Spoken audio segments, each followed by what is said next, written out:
I always find it a little bit difficult to describe what my job is or what my role is. I tend to wear many hats.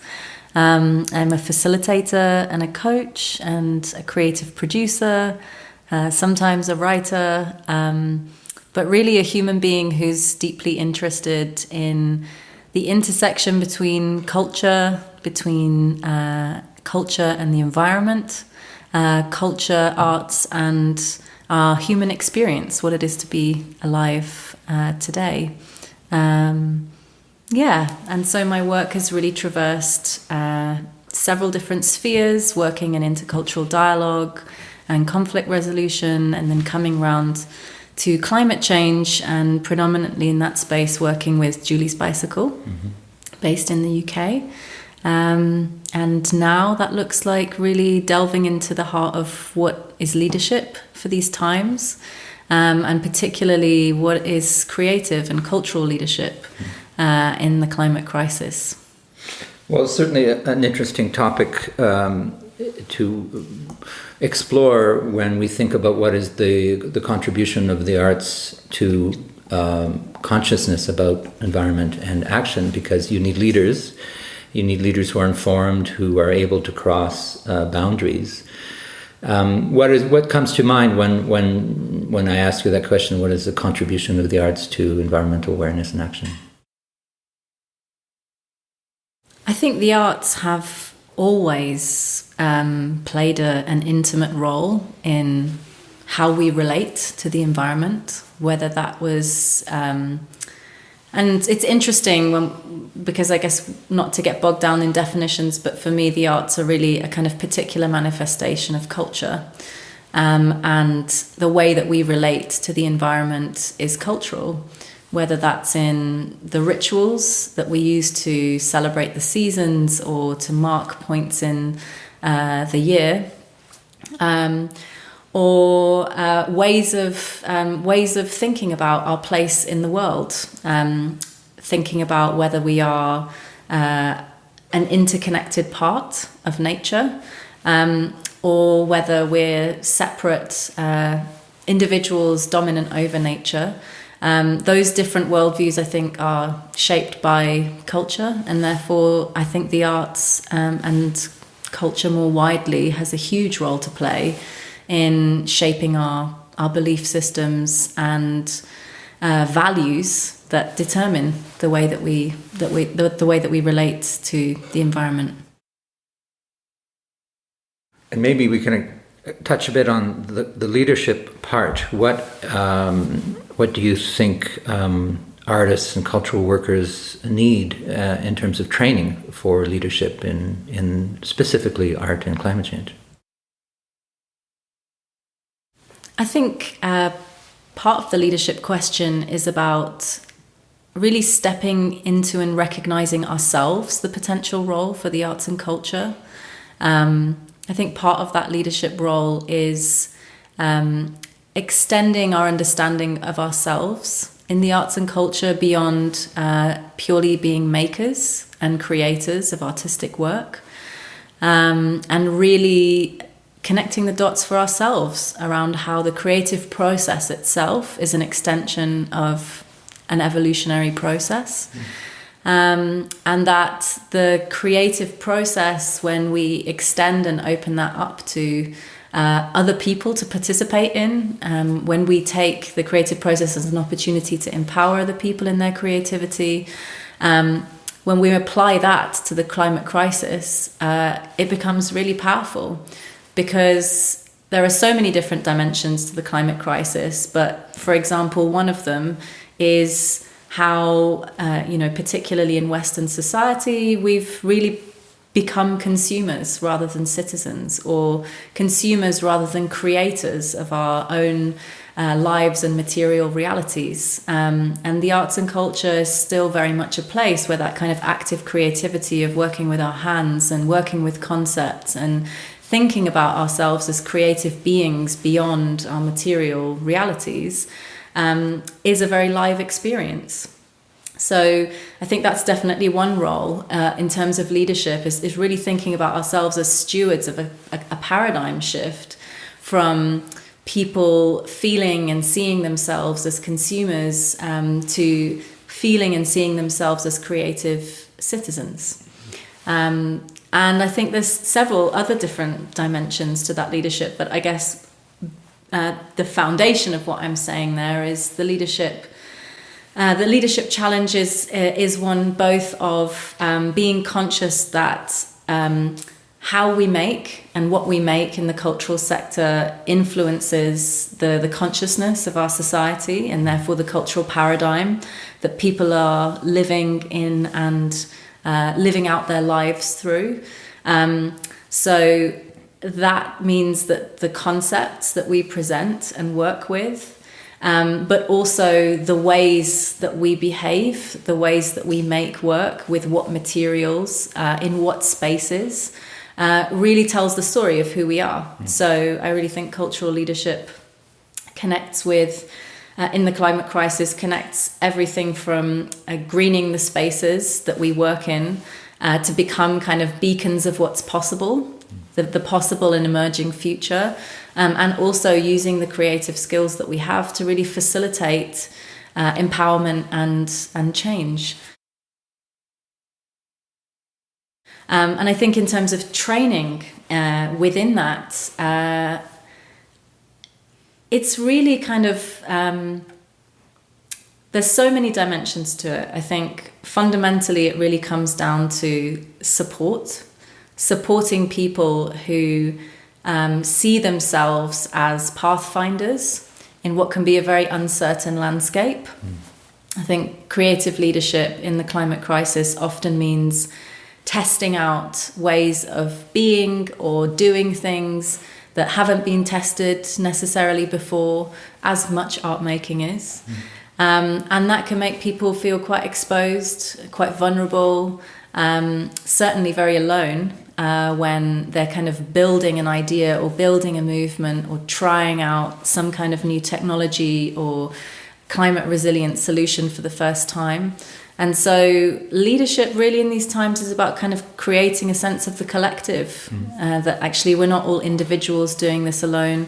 We are a community of people taking steps in diverse ways in the same direction. And so leadership training, I would expand to kind of maybe think about leadership development in the sense that a really big part of this is about building community. A really big part of this is about building our inner resources to be in that kind of precarious new space, leading at the edge maybe. And then beyond that, leadership development, I guess as I see it in this space, is really about kind of sharing the tools and the knowledge, grounding ourselves in values that embody the kind of climate resilient reality we're all trying to move towards. And equipping people with the best of the knowledge we have available to support what it takes to mobilize people to make effective work and to address climate impacts as we do that. So I'm interested, because you're in the UK. The UK is a world leader, I think, in arts and climate change because of Julie's Bicycle, but also Creative Carbon Scotland and many organizations. Maybe you can tell me about some of the things that you've been involved in and that you think are interesting for our listeners to know about in terms of initiatives. I know there's festivals, there's gatherings, there's a lot going on, but what are the ones that you think are most important for us to pay attention to and to be aware of? Well, I guess there's all sorts of initiatives across a really broad spectrum, because of course when we talk about the role of culture in climate change, we're talking about an incredibly diverse landscape of types of responses and practice. And so I think, at the kind of Julie's Bicycle end of the spectrum, I suppose, in terms of community building and tool provision and really kind of like bringing stakeholders together, are initiatives like Powerful Thinking, which has brought major festivals together with energy providers and technologists to really understand what efficient power planning looks like for festivals and what the best technology is available for maximum sustainability, maximum efficiency, which has created wins across the board. And that kind of really began as a very pragmatic bringing together of different stakeholders who could make a difference together. And it's evolved into the creation of the Festival 2025 vision, which sets out pathways for the festival sector to reduce their carbon emissions, but also think beyond carbon, also to grapple with what role they might have in biodiversity conservation and water conservation and all sorts of other impacts. So, and that's what's really exciting, actually, I suppose, having seen over time many organizations and artists and initiatives grow up throughout this decade. It's been really beautiful to see where the starting points are and how incredibly these initiatives evolve. And then there are a lot of movements, I suppose, that have popped up over the last year, which are really compelling. We have several declaration movements, so declaring climate emergency for culture declares. We have music declares. We have architects declare. And it's been really interesting to see how compelling a declaration of climate emergency as a community has been for artists and organisations to build a sense of community and also a sense of momentum and volition. And really, for me, that's just one to watch. I'm curious about the nature of how those movements will evolve. And then there are hundreds and hundreds of organisations doing fantastic stuff. Manchester Museum they're redeveloping their galleries, and in one of the spaces that they're rethinking, they're actually establishing a zero waste supermarket, a zero waste hub, I should say.